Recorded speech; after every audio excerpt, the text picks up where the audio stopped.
Meg. How's it going today? Good. How are you, Laura? Oh, pretty good. I'm just thinking about the obesity epidemic in our country, and I'm just getting really sad because, obesity rates in children continue to rise, and they lead to many health-related issues in children. So what do you think you can do to improve the health of children today? Well, as a future physical educator, I think one of the best ways to decrease the epidemic is to educate the parents, especially like a younger age level. Those kids are eating what their parents buy for them. Mm-hmm. So if they're buying them crappy food, that's what they're gonna eat, and they don't really have a say in it. I feel like when you're at the high school level or like in a secondary level, like middle school or up, that the kids have a little bit more of a say. So like if you're teaching it in like, for me, like a phys ed classroom or like a health class or whatever it may be, you can kind of educate the students and have them like take home stuff to like show their parents, and that can help kind of like give them a say in what they're eating and show their parents that like they actually care like what they're putting into their body. Mm-hmm. And like why it's important to like eat healthy. Yeah, that makes sense. So in psychology, we were learning about this debate of whether we develop based on our nature, which is like our biology of our genes, or whether if we develop by nurture, which is like the way that parents raise us. And there was actually a study done by Capella University which explained how how nurture more so influences like specific parent behaviors, how they influence the kid more than how their biology actually influences them. So for kids ages 6 through 12, this study looked at how the parent beliefs about food and what was served in the house like influenced how the children viewed food, like taking their parents out of the equation. So as a future physical education teacher, what do you think you can really do to get to the parents and not just the children? Because the research is showing that the way that these children are nurtured is influencing their obese state more than their genes. So what do you think you could do as a PE teacher? I think one thing to do, like that we have, every school does open houses like at the beginning of the year, and like you can meet just like a parent teacher conference. You can sit down and like meet with a math or science or English teacher. So I feel like in a school they should set it up so that you can also meet with the phys ed teachers, either as like a whole like department or just like specifically your child's phys ed teacher, and like sit down with them and be like, this is what we're learning on phys ed, like this is why it's important that your kid is doing this stuff more than just in phys ed, like at least like once a day for 60 minutes. Give them like packets on like obesity statistics, not to like scare them, but to make them think like, oh wow, like I don't want my kid to ever have to worry about that, like, and just really have them realize that like, especially at a younger age, like their responsibility is on them. Mm-hmm. To like be providing their child with things that are gonna help like nurture their body. Yeah. And then when it gets to like the high school or like older kid level, I would say do it like you could still have the same kind of setup, but also talk to the parents and say like, hey, like I'm teaching your kid this, this, and this, and health they're learning like X, Y, and Z, and like when they come home with like facts or like a worksheet or something, like interact with them, and actually if they're saying like, hey mom, like can we try eating like this tonight, I heard it has like this many less calories or carbs or whatever, like actually like take that to heart and not just be like, oh that's stupid, like I don't care, like you're gonna eat what I want to eat. Because especially I feel like if a kid is brave enough to go home and like bring that up to their parent, that they probably like really care about their body, especially if they are like a little bit overweight. Yeah. So I think just like taking into consideration what your kid is doing, along with like staying in touch and in contact with their phys ed or health teachers, will be a way to kind of like educate the parents like as you're educating their kids as well.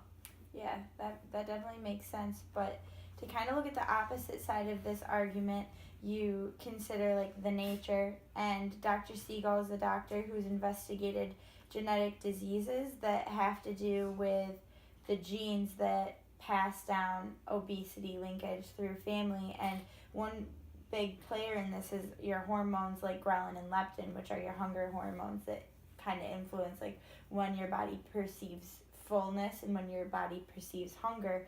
So how would you respond to a child that says that they were born overweight and their parents are overweight, so there's nothing that they can do to be healthier?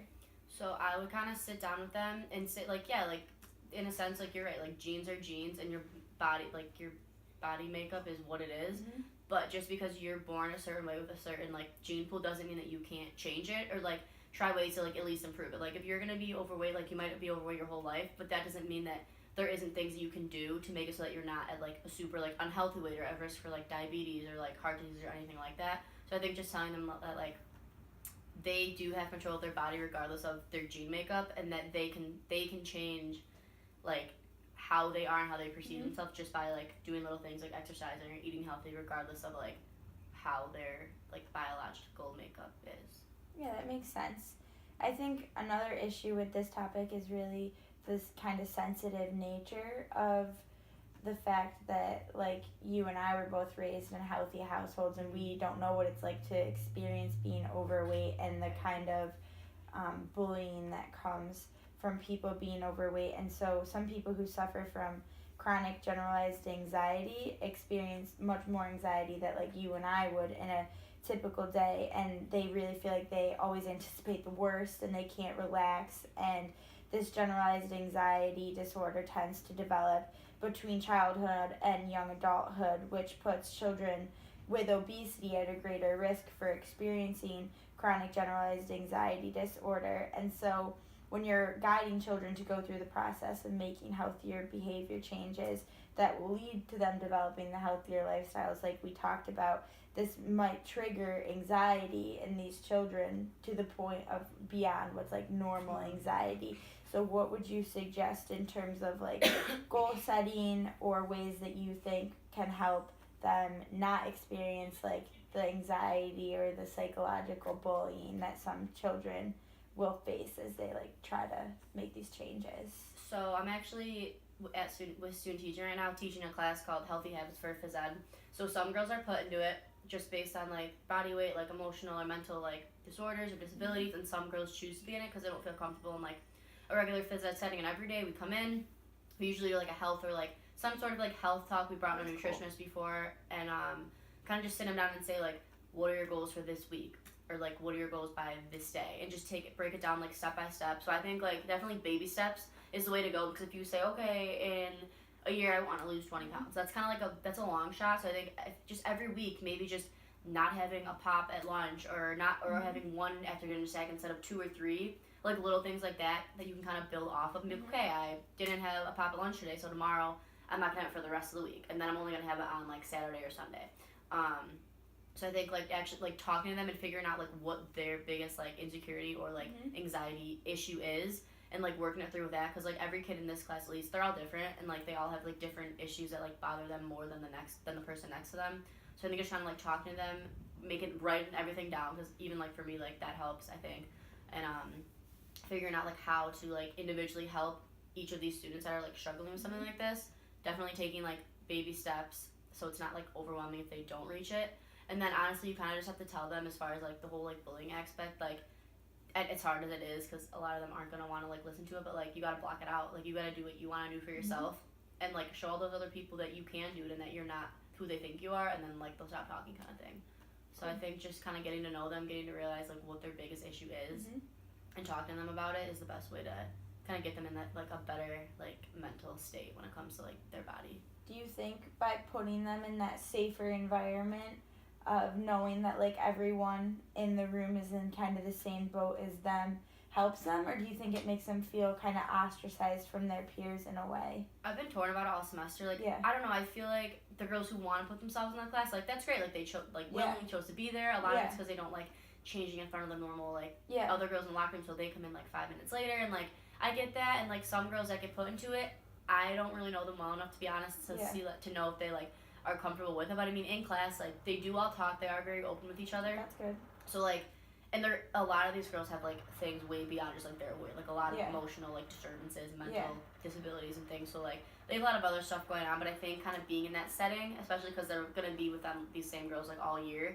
Like anytime a new kid comes in, like they're really like open to be like, oh, this is what we do in Healthy Habits, like, and it doesn't. None of them like dislike being in the class from what I can tell. So I guess it can't be like that awful for them. And if it's a way for them to like participate and like feel good about themselves rather than being in like a full-on soccer game, like co-ed game where they're just gonna get like ran all over. I think that I do agree with it, but I definitely can see like I see both sides of it, but for the most part, from what I've seen, like it's working well.